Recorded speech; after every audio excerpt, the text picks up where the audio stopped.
Well, it was the activist group Women at the Wall whose efforts to first hold egalitarian prayer services at the Western Wall that helped spur the government's efforts to set up new prayer arrangements at the shrine. And joining me now is Lesley Sachs, the director of the Women of the Wall group affiliated with the Beit Daniel congregation in Tel Aviv. Lesley, thanks for joining us. First, I want to ask you, how is your group planning to react to this decision? What is your plan of action? Well, firstly, we're going to be joining a large protest on Saturday evening in front of the Prime Minister's house. And we're going to carry on with what we've been doing for the last 30 years, and that is to carry on demanding our right to pray in the women's section of the Western Wall with our talit, with the Torah scroll, something that we do once a month with a lot of protest and a lot of difficult moments, as you saw in the video earlier. Lesley, I know that some members of your group actually opposed this arrangement that was being set up to set up basically a new prayer section as too much of a compromise, and now you're faced in a situation where many of you accepted that compromise, and now the government is itself rejecting it. How does that make you feel? Well, it's a slap in the face to all of us, both to North American Jews and Jews all over the world who are liberal Jews, and of course to women in Israel. We felt that if the government of Israel asked us to negotiate and try and find a solution, we should go and talk.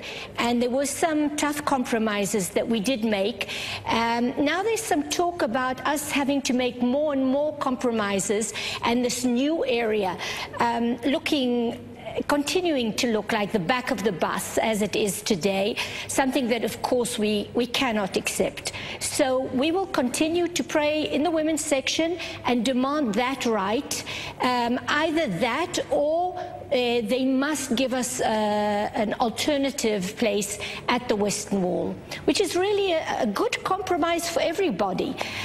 It's so much a battle, a political battle and a battle of power, not really a religious issue. And I think the government has made a choice here. They have decided to go in favor of the ultra-Orthodox parties and in many ways to give away our rights as women and the liberal Jews of Israel and the world. Lesley, there's a lot of heated talk now that donations, diaspora funding to Israel may drop. There may be even a loss of political support. Do you really think long-term that's a possibility? I hear the voices coming from our allies abroad, and I must say yes, because that feeling of betrayal, of a promise that was made of 3 years of negotiation, and the fact that the Israeli government can vote on something and then in a year and a half renege on that vote, on that agreement, is something that they take very badly, and rightfully so.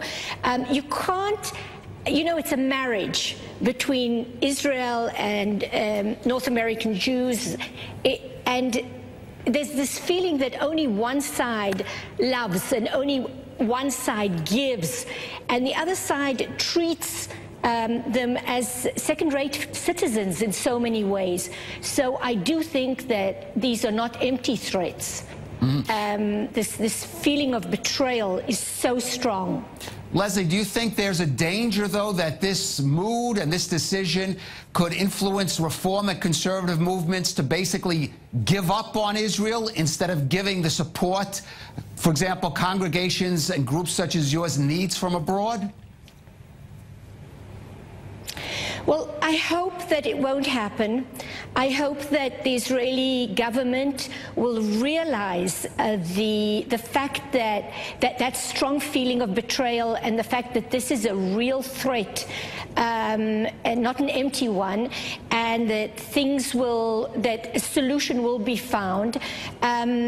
And I think that Jews from the world will continue to, if they don't continue to support the government, they will continue to support those forces of light and those forces of democracy in Israel. So, you know, it's a big question mark. Okay.